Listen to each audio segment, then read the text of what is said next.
Oke, jadi belakangan hari ini terakhir di YouTube gua lagi rame-ramenya video tentang yang gua collab sama Kak Anjani. Iya, terlalu banyak sound itu juga mengganggu kan. Nggak usah ketawa terus dia hahaha gitu-gitu kan suara-suara Iya, ketawa suara, gitu. iya. Benci gue. Ya, ntar dikasih nih aku nih. Pergi. Nanti aku masukin nih. Dari situ akhirnya gua memutuskan untuk membuat konten semacam podcast gini lagi. Tapi pertama gue sadar pasti kan belum terkenal tuh, pasti kan masih belum siapa-siapa gitu kan. Nah, otomatis kan yang nonton juga pasti orang pasti pada milih-milih gitu. Oleh karena itu gue memiliki sebuah konsep di mana obrolan yang akan gue bawakan ke depannya di mana itu hanya berdurasi 15 menit gitu. 15 menit gue berbicara dengan bintang tamu alias teman gue sendiri dengan konten yang bervariatif nantinya, nggak cuma kayak perkuliahan dan lain sebagainya, tapi mungkin nanti tentang dunia fotografi atau lain sebagainya. Jadi konsepnya 15 menit kita benar-benar cuma ngobrol, nanti ada beberapa pertanyaan yang mungkin akan kita diskusikan bersama. Nah, ini juga formatnya ngalir aja gitu. Jadi gue siapin beberapa pertanyaan. Cuman nanti kalau memang keadaan keadaan menentukan kita untuk mengalir, ya udah jadi gue nggak pakai pertanyaan yang gue bikin. Tapi kan tetap gue jaga-jaga gue bikin. Untuk menyambung konten kita yang lalu, hari ini gue sudah bersama dengan teman gue. Halo semua. Ya udah, lu boleh perkenalan dulu ke kameranya gini. Oke, halo guys. Subscribernya Rico. Wis. Perkenalan, nama gue Joy. Gue temannya Rico. Gue dari kampus swasta di Jakarta, lebih tepatnya. Bentar. Iya. Oke lah. Gue dari Universitas Tarumanagara, jurusan Ilmu Komunikasi, dan sekarang masih berkuliah. Nah, tepat sekali. Oleh karena itu, gue sebagai anak komunikasi juga, hari ini kita akan membahas tentang jurusan Fakultas Ilmu Komunikasi. Nah, jadi kemarin tuh gue sempat bahas tentang kuliah di IKJ. Lo tau IKJ nggak? Institut Kesenian Jakarta. Oke. Nah, itu videonya lumayan tuh naik tuh. Terakhir dari seminggu pertama sepi sih. Seminggu pertama sepi. Akhirnya beberapa bulan kemudian tuh naik tuh. Sampai sekarang tuh terakhir 800-an. Ya lumayan lah ya 800. Lumayan. Nah, oleh karena itu kayaknya kan maba-maba juga lagi pada nyari nih. Sebenarnya udah pada masuk juga sih kuliah. Cuman ya udahlah, kasih tahu aja lah. Maksudnya di Fakultas Ilmu Komunikasi itu kita ngapain aja dan lain sebagainya. Nah, yang pertama, lu kan kalau nggak salah kan ini ya, korban apa? SBM atau SNM sih? Iya, gue korban SBM, SN, SB, sama jalur ketiga, jalur mandiri. Lu mandiri juga? Semuanya gue ikutin. Oke, lu awal-awal emang apa di mana sih? Gue awalnya itu di beberapa, banyak dah gue. Yang penting, yang jelas gue itu tidak jurusan ilmu komunikasi. Tapi di Jakarta? Ada yang di Jakarta, ada yang di Bali juga waktu itu gue pilih. Pokoknya beragam. Bali itu Udayana ya setahu gue, nggak salah. Emang lu awal apa, jurusan apa milihnya? Gue awalnya jurusan kesehatan. Kesehatan. Ya. Kenapa lu pilih kesehatan waktu itu? Karena jujur gue dari IPA dan gue sebenarnya nggak tahu gue masuk apa. Terus tapi gue menyadari bahwa passion gue tuh ada di dunia ilmu komunikasi. Lebih tepatnya di jurusan jurnalis, karena gue tertarik dengan dunia politik, tertarik dengan dunia jurnalis. Gue suka nonton berita. Pada saat teman-teman gue nggak suka nonton, gue nonton sendirian gitu. Oke. Ya dan berarti gitu. emang basicnya suka nonton lah ya, suka nonton berita segala macam, ikutin segala macam gituan ya. Terus? Silakan. Gue nggak dengar santai. Lu boleh sambil ngomong lihat ke sini ya. Oke. Nah, sambil boleh jelasin di situ. Terus akhirnya singkat cerita, lu nggak dapat kan SBM, nggak dapat semua tuh. Yes. Akhirnya kenapa lu memilih untuk komunikasi, terlebih lagi lu milih kuliah di Untar? Ini nggak apa-apa kan sebenarnya? Sebut kampus. Nggak masalah ya? sih. Gue termasuk mahasiswa teladan kok. Oh iya. Jadi Joy ini salah satu bintang kampus ya? Oh enggak ya. Nanti ada kampus gue nonton. Ternyata mereka nggak kenal siapa itu Joy. Oh iya. Ya, biasa aja lah gue di kampus. Ya biasa aja katanya. Iya. Ya, coba lanjut tadi. Kenapa akhirnya lu memilih yang pertama jurusan komunikasi? Apa yang membuat kayaknya kan lu bilang tuh, kayaknya gua anaknya nih komunikasi banget gitu, jurnalistik dan lain sebagainya kan. Padahal di awal lu milihnya kesehatan tadi. Di titik apa, sesuatu apa yang membuat lu itu akhirnya memutuskan kayaknya gua anak komunikasi banget deh. Dan yang kedua, ya udah deh, gua pilih Untar. Oke, sebenarnya kalau misalnya kita tarik ke belakang lagi, alasan gue kenapa gue memilih kesehatan, karena pada dasarnya gue tuh bimbang mau milih apa. Dan kakak gue itu ada di dunia kesehatan, dan orang tua gue tuh sangat sangat suka lah dengan dunia kesehatan. Mungkin karena cece gue udah ke dunia kesehatan sebelumnya. Dan karena gue tadi tidak tahu mau memilih apa, sehingga gue ya udah ikut aja omongan orang tua. Dan hasilnya memang itu tidak sesuai dengan keinginan gue sebenarnya 100%. Gitu. Jadi korbannya kayak pikiran anak-anak SMA lah, pengen membanggakan orang tua, yaudah ikut aja gitu. Tapi memang karena tidak suka, akhirnya juga belajarnya tidak maksimal sehingga nggak lolos juga gitu. Dan kenapa milih ilmu komunikasi? Sejujurnya gue nggak tahu ilmu komunikasi itu apa. Yang jelas gue tuh suka nonton berita, gue mau nih di dunia news gitu. Sehingga gue baru cari tahu, oh ternyata kalau mau jadi jurnalis itu pendidikannya adalah ilmu komunikasi. Dari situ akhirnya kenapa lu milih Untar? Kenapa gue gue komunikasi kayaknya yang bagus? Enggak boleh sebut merek. Ya itu lah sensor. Kan lumayan bagus.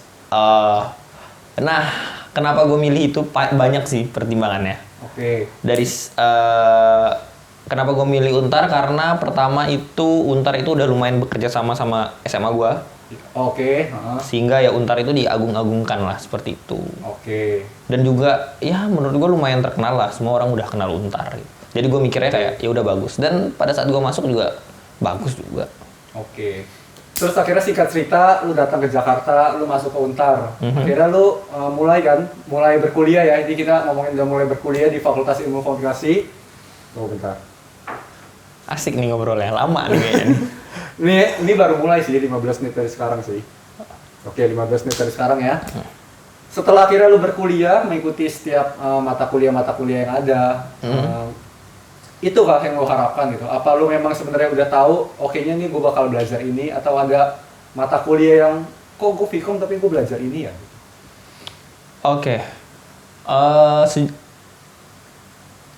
Gimana sih pertanyaannya? Ulangi dong pertanyaannya. Ketika lu sudah menjalani kuliah nih, tentu kan ada mata kuliah yang lu ikuti. Nah, lu memang sudah tahu, gue Vkom, gue akan belajar ini gitu. Atau lu malah, kok gue Vkom tapi kenapa gue belajar ginian gitu? Dua-duanya.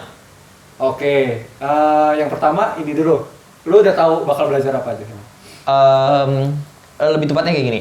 Ada mata kuliah yang gue mikir kayak, kok gue belajar ini sih di Vkom? Tapi ada juga yang gue kayak nggak tahu gitu, oh ternyata Vkom itu belajar ini ya.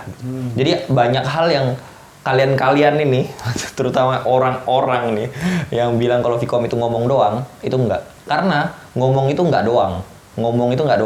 Ngomong itu penuh dengan seni, penuh dengan cara, penuh dengan ilmu. Jadi ngomong itu enggak doang. Mungkin kalau di luar sana banyak orang yang ngomong doang. Tapi kita yang berpendidikan sebagai anak ilmu komunikasi, ngomong itu nggak doang. Berarti itu sekaligus tanggapan tuh ya buat orang-orang yang berbicara Vkom itu ngomong doang, Vkom itu ngomong doang. Iya, betul banget. Selama lu berkuliah, tapi lu merasakan ada kayak pertumbuhan itu nggak sih? Kayak lu semakin grow up atau gimana nggak sih? Kayak lu yang dulunya mungkin pemalu, tapi jadi lu nggak pemalu. Ya pokoknya, atau ya poin gue itulah, lu merasakan ada bertumbuh sesuatu nggak sih selama lu berkuliah di Vkom itu? Iya tentu, semua perkuliahan tuh semua membentuk kita. Cuman kalau gue itu di Vkom, gue banyak belajar gitu. Kayak gue tuh mikir kayak, ternyata komunikasi tuh nggak hanya ngomong. Gue kasih contoh nih, misalnya Presiden Jokowi waktu dia kampanye. Dia gulung-gulung tangannya setiap kali dia mau ngomong. Kalau lu boleh rewind lagi video-videonya, dia selalu gulung tangannya. Ke meja putihnya dia gulung, baru dia ngomong. Itu tuh sebenarnya komunikasi. Dia mau mengkomunikasikan kalau saya ini pekerja keras loh. Nah itu mungkin banyak orang nggak tahu bahwa komunikasi itu tidak hanya ngomong. Gestur itu adalah komunikasi nonverbal. Terus ya itu gue sama-sama setuju sih sebenarnya sih.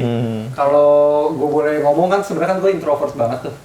Gue di kampus itu kupu-kupu lah gitu. Selesai kuliah gue pasti pulang dan lain sebagainya gitu. Tapi lo lebih merasakan grow up lo itu tuh dari mata kuliah yang ada atau kayak dari pergaulan gitu sih? Jujur kalau misalnya dari segi ilmu, ya dari kuliah. Karena di situ banyak teori-teori yang gue dapat. Seperti yang tadi gue bilang, masalah gulung-gulung tangan itu, komunikasi nonverbal dan lain-lain. Tapi masalah skill untuk berbicara, Ada juga sih beberapa praktek untuk berbicara gitu di mata kuliah tertentu. Tetapi skill gue yang gue rasain gue bertambah itu gara-gara gue mengikuti salah satu UKM di kampus gue, yaitu adalah Radio Untar. Jadi gue di sana belajar untuk menjadi penyiar. Nah itu membantu gue untuk ya meningkat sedikit lah public speakingnya gitu. Tapi di Untar itu cuma ada radio atau ada yang kayak televisi yang kayak bikin program apa gitu? Kalau televisi tuh ada, tapi baru mulai gitu. Masih mulai sekarang berarti? Iya, waktu zaman gua itu baru mulai. Oke. Sedangkan Radio Untar kan udah sekitar 40-an tahun. Jadi ya memang yang TV-TV itu baru lah. Tapi di kampus kan ada belajar mengenai TV dan yang lain-lain. Ya menyinggung lah ya, pelajari sedikit-sedikit gitu ya. Terus itu kan untuk yang enak tuh tadi tuh, lu bisa belajar gestur dan lain sebagainya, dan hal-hal teori-teori lainnya. Untuk mata kuliah yang menurut lu kayaknya tuh, kok Viko belajar ginian sih, itu apa? Oke. Tadi kan lu bilang juga ada tuh. Ada. Statistik. Nunjuk-nunjuk kamera boleh ya gitu. Boleh. Ngomong ke sana ada. Kita ada belajar statistik. Jadi kalau untuk bilang Vkom itu nggak ada matematikanya, itu salah besar. Karena kita ada belajar statistik juga. Cuman memang harus diakui bahwa kalau misalnya dibandingkan dengan teknik ya kalah lah, pasti jauh beda. Matematika lebih banyak maksudnya? Maksudnya kalau misalnya dibandingkan fakultas teknik itu matematika kita ya jauh. Tapi bukan berarti kita nggak ada belajar juga, ada belajar itu. Oke, habis statistik apa lagi? Apa cuma statistika atau ada mata kuliah lainnya? Yang paling gua kaget sih statistik. Tapi lu awalnya berarti emang benar-benar nggak tahu? Nggak tahu kalau bakalan ada hitung-hitungan gitu. Gue mikir nggak ada hitung-hitungan. Gitu. Tapi karena basic gue anak IPA, jadi gue santai aja sih waktu itu. Tapi memang itu cukup mengagetkan. Tapi selama akhirnya lu berkuliah, lu menyimpulkan bahwa Vkom itu enak? Atau kalau misalkan waktu bisa diulang, lu akan memilih jurusan yang lain? Kalau waktu bisa diulang, gue bakalan jawab gue tetap memilih Vkom. Tetap di Untar? Tetap di Untar, ya gue rasa. Karena gue merasa fasilitasnya lengkap dan bagus. Tapi cuman ya memang agak mahal. Ya kalau bisa turunin sih. Lu nggak ada keinginan misalkan sebenarnya gue mau di kampus ini lah gitu. Cuman mungkin karena satu dan lain hal akhirnya lu memilih Untar, tapi lu sebenarnya nggak pengen di mana gitu. Kalau misalnya bisa diputar ulang waktu, kalau gue bisa milih ya, gue pengen di UI. UI ada juga Vkom. Ada. Oh, ada. Tapi dia tuh kalau di negeri-negeri itu kayak FISIP apa gitulah, pokoknya gue juga nggak terlalu ngerti pembagiannya. Tapi kalau mau diulang, gue bakalan UI, tapi gue bakal mencoba untuk S2, gue bakal di UI. Amin. Rencana. Iya. Kalau bisa milih. Terus akhirnya singkat cerita kan tadi lu bilang lu bergabung ke radio juga. Radio itu berarti menurut lu sangat membantu ya? Sangat membantu. Belajar apa sih dari radio? Pertama belajar siaran. Kedua belajar. Jadi itu di radio. Jadi semuanya itu kita banyak pelajari itu karena Radio Untar itu bukan mau sombong ya atau mau itu, tapi kan kita cerita kan ini kan. Yeah. Ya, itu lah seperti industri radio gitu. Jadi sana ada sponsor masuk. Jadi kalau aku di bagian radio itu bagian reporter. Jadi aku ngeliput, aku bikin artikel gitu. Jadi kita bukan bersaing, maksudnya kita liputan bersama wartawan-wartawan lain gitu di beberapa kesempatan. Dan yang kalau misalnya berhubungan sama public speaking, ya kita belajar siaran. Belajar bridging, belajar isi, belajar punchline gitu. Kenapa sih kita mendengarkan MC kondang itu kalau ngomong kayak enak aja dengarnya gitu kan? Kok dia yang lain enggak gitu? Karena mereka ada bridging, ada punchline. Jadi orang tuh selalu enak mendengarkan dia saat dia berbicara gitu. Kasih tips dong, kalau ada tips nih, beberapa tips. Kalau ada beberapa tips nih yang mungkin simple aja gitu, nggak harus materi yang berat, tapi mungkin tips buat orang itu yang kayak misalkan mau belajar ngomong atau gimana. Kan kadang ada orang yang kayak mau ngomong tapi malu-malu dan lain sebagainya. Oke. Tipsnya, gue ada satu tips sih yang gue selalu pegang, yaitu ada prepare. Sebelum lu ngomong apapun, sebelum lu berbicara kemanapun, lu tuh harus prepare. Nggak ada gunanya lu tuh jago public speaking, lu tuh jago berkomunikasi, tapi lu tuh nggak prepare, karena itu nggak ada gunanya. Karena kalau misalnya lu tuh harus udah tahu, gue mau ngomong apa sih, poin yang gue mau sampaikan itu apa sih, gitu. Jadi pertama itu prepare, yang kedua yang lain-lainnya itu barulah teknik-tekniknya yang lain menyusul. Dan juga selain prepare tadi, lu harus percaya diri, itu sih paling penting. Percaya diri, itu paling penting. Kalau misalnya bagaimana cara percaya diri, nah itu setiap orang beda-beda tuh. kalau gue mungkin gue udah terlahir untuk menjadi pede banget kali ya. Jadi gue agak susah juga tuh untuk gimana caranya supaya jadi pede. Soalnya gue brojol udah pede aja. Oke. Tapi lu pernah ngerasa ini nggak sih? Ketika lu sekarang kan udah pasti kan yang tadi gue bilang tuh lu udah pasti udah grow up, lu udah belajar banyak hal. Sampai di suatu titik tuh lu kayak ngerasa kayaknya gue bisa nih ngomong ini, kayaknya latihan kayak udah nomor 2 atau gimana gitu. Lu apa itu lu jadikan sebagai hal yang disepelekan atau menjadikan tantangan gitu?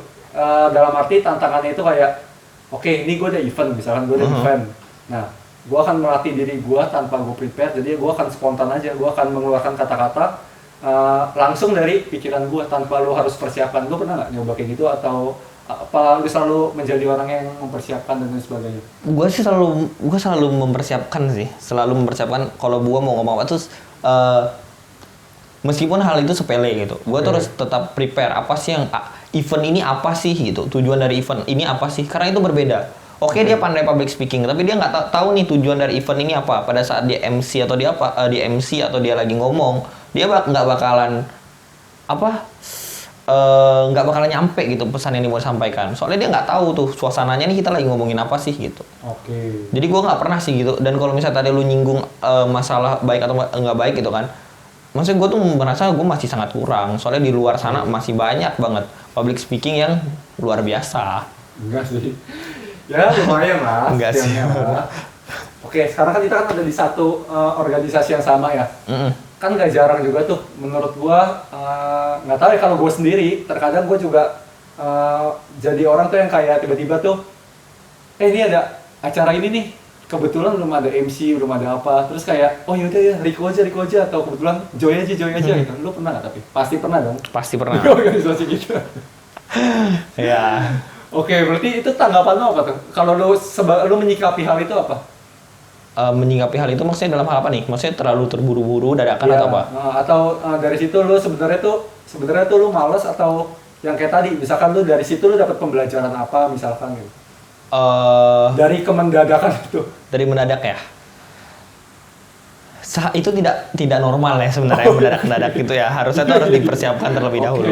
Tapi kalau misalnya mendadak juga, tapi kan event yang kita lakukan mutar-mutar aja kan. Betul sih. Seputar itu doang minimal kan. kita udah tahu tujuannya. Iya, kita udah tahu itu sebelumnya. Tapi ya selalu gua tanya orang ini siapa aja, siapa yang kita ngomong. Kita lagi berhadapan sama siapa gitu. Jadi kalau misalnya yang datang itu ada dosen atau nggak ada dosen, cara sikap kita juga berbeda gitu. Atau yang datang presiden misalnya, atau rektor, atau siapapun, kita harus ngomong sesuaikan dengan siapa sih orang yang kita mau bicarakan gitu. Misalnya kita ngomong dengan di pasar sayur, sama kita ngomong di ke kantor presidenan misalnya, kan berbeda kan cara kita menyampaikannya gitu. Poin dari kita berbicara itu kan adalah apa? Adalah isi dari substansi dari yang kita mau bicarakan ini nyampe ke orangnya gitu. Tapi dengan cara yang berbeda-beda gitu. Jadi apa gunanya kita ngomong dengan bahasa yang bagus, tetapi orang tidak mengerti gitu. Oke. Lo kan orangnya kan yang aktif banget nih. Bisa jadi. Kalau gue kan orangnya kan yang diem banget, maksudnya lebih ngomong seperlunya dan lain sebagainya. Lo kan mungkin lebih suka buat celetukan dan lain sebagainya tuh. Iya. Tapi pernah nggak sih lo kayak menganggap kayaknya ini gue nggak lucu deh ngeluarin ginian gitu? Sering. Sering. Terus, tapi apa yang lo lakukan dari situ?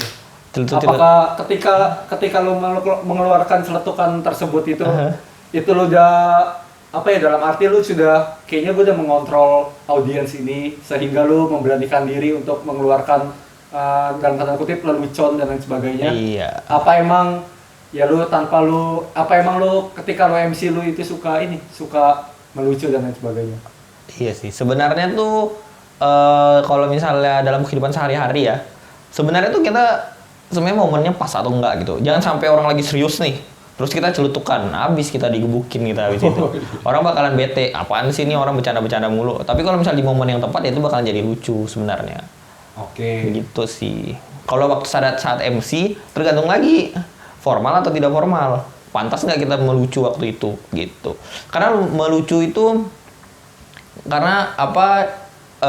pada saat kita MC kenapa kita bikin bercandaan itu biar audiens tuh ngelihat kita, tertarik ke kita. Oke. Gitu. Jadi kita tuh bikin lelucon lah, kita nanya lah, kita Oke. suruh tepuk tangan lah. Itu tuh biar orang tuh fokus ke kita lagi gitu. Tapi menurut lu itu penting atau ada cara lain selain melucu tuh untuk menarik audiens orang gitu? Banyak hal sih sebenarnya. Oke. Cuma salah satunya tuh dengan lelucon. Mungkin kalau lu sering lihat, mungkin gua sering ngelucu gitu kali ya. Iya, mungkin kalau gua tekniknya seperti itu. Mungkin orang-orang lain berbeda. Gitu. Tapi lu tahu ada cara lain nggak gitu?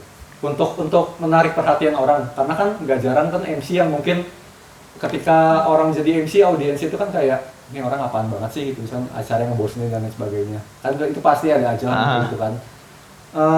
Cara selain melucu untuk menarik perhatian orang kayak gitu gimana? Menurut Oke, lu? sebelumnya Menurut lu ya? Iya, sebelumnya ini gua masih belajar ya, guys. Jadi kalau di luar Oh, iya sana dong. banyak yang lebih bagus. Oh iya nggak apa-apa dong. Pertanyaan lu nih kayak Iya kita, agak-agak sebagai mahasiswa semester 5. Oke, Iya, kita jadi masih kapasitasnya belajar. segini ya. Jadi untuk MC kondang di luar sana yang kebetulan melihat video ini, maafkan saya ya. Iya. Kalau cara untuk audiens ya, ini sebuah sepengetahuan gua ya, Rik. Selain melucu itu banyak dari penampilan kita, terus dari cara kita berbicara, ya kayak tadi itu yang kunci tadi, bridging kita benar, punchline kita benar, itu bakalan audiens tuh bakalan nyaman gitu mendengarkan kita berbicara. Itu sih tips-tipsnya. Kalau lu dapat menyimpulkan apa yang lu pelajari sekarang selama kuliah dalam beberapa poin penting apa aja? Tadi misalkan ngomong itu bukan cuma ngomong kan? Iya. Itu seni. Iya. Lu harus tahu timing. Iya. Apalagi kalau yang bisa lu sampaikan? Lebih tepatnya untuk anak-anak yang mau ilmu komunikasi kali ya, Iya. bareng kita ya. Ah. Jadi ilmu komunikasi itu Oke, bentar, gua potong sekalian. Oke, biasa ada hal teknis, kamera baterainya habis. Oke, kalau Vcom itu bisa disimpulkan dalam beberapa poin. Contohnya kayak misalkan Vcom itu seni itu kan bisa dilatih dan lain sebagainya. Terus soal ketepatan, soal timing maksudnya, apalagi yang bisa lu simpulkan mengenai Vcom atau mengenai ngomong? pengen ngomong. Manusia hidup nggak bisa nggak berkomunikasi ya. Iya. Jadi itu udah bagian part dari hidup kita gitu. Dan banyak hal yang lu bisa menemukan passion lu dari berbicara gitu. Oke.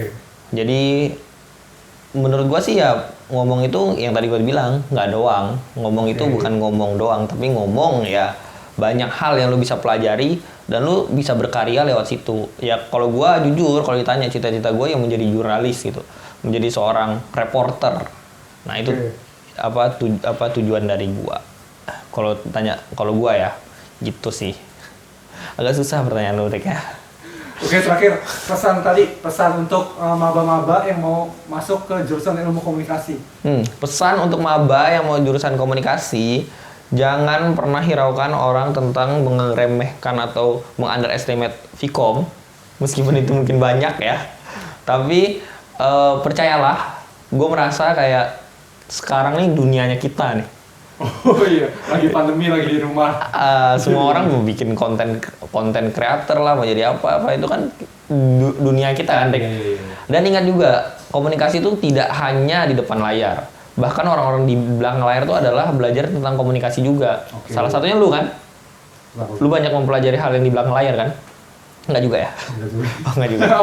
Apa contohnya? Contohnya hal di balik layar tuh. Contohnya megang kamera. Oke. Ya, terus menulis skrip. Menjadi menulis alur cerita. Oke. Gitu-gitu kan semua di belakang layar. Betul. Jadi untuk kalian kalau kalian merasa passion kalian ada di sini, ya kalian jangan ragu untuk memilih ilmu komunikasi. Nggak selalu hitung-hitungan itu hebat kok gitu. Kita juga hebat belajar ilmu komunikasi. Banyak hal yang bisa kita lakukan. Soalnya kita lebih gampang kan. Gampang nggak gampang itu relatif ya. Kalau dibandingin, ya udah. Berarti patokannya kalau dibandingin sama jurusan-jurusan yang lain, kita termasuk gampang nggak menurut lo? Menurut gua kita itu gampang kalau passion kita di sini. Oke. Karena gua sangat menikmati sekali. Tidak hanya masalah gampang nggak gampang sih kita Iya sini. sih, benar sih. Iya.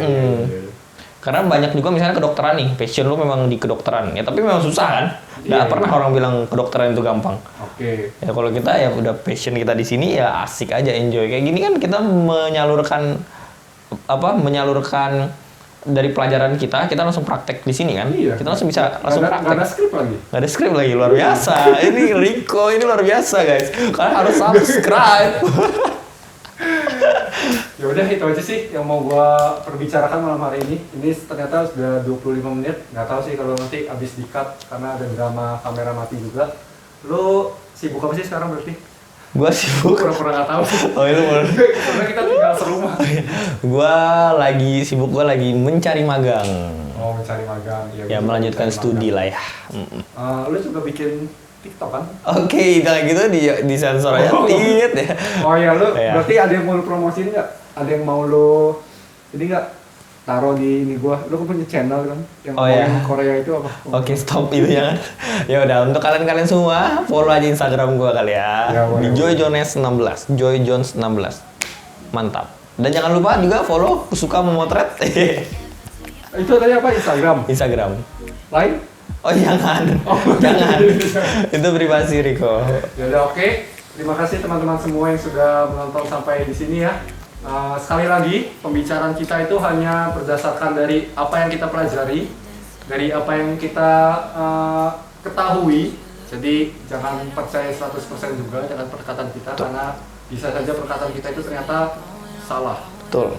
Ya udah, dari lu ada sesuatu yang ingin disampaikan?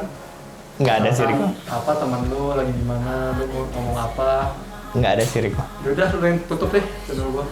Oke, kali ini gua menutup channelnya Rico. Jangan lupa subscribe, like, dan komen sebanyak-banyaknya biar gua diundang Rico bikin podcast lagi. Good job. Oke, thank you semua ya.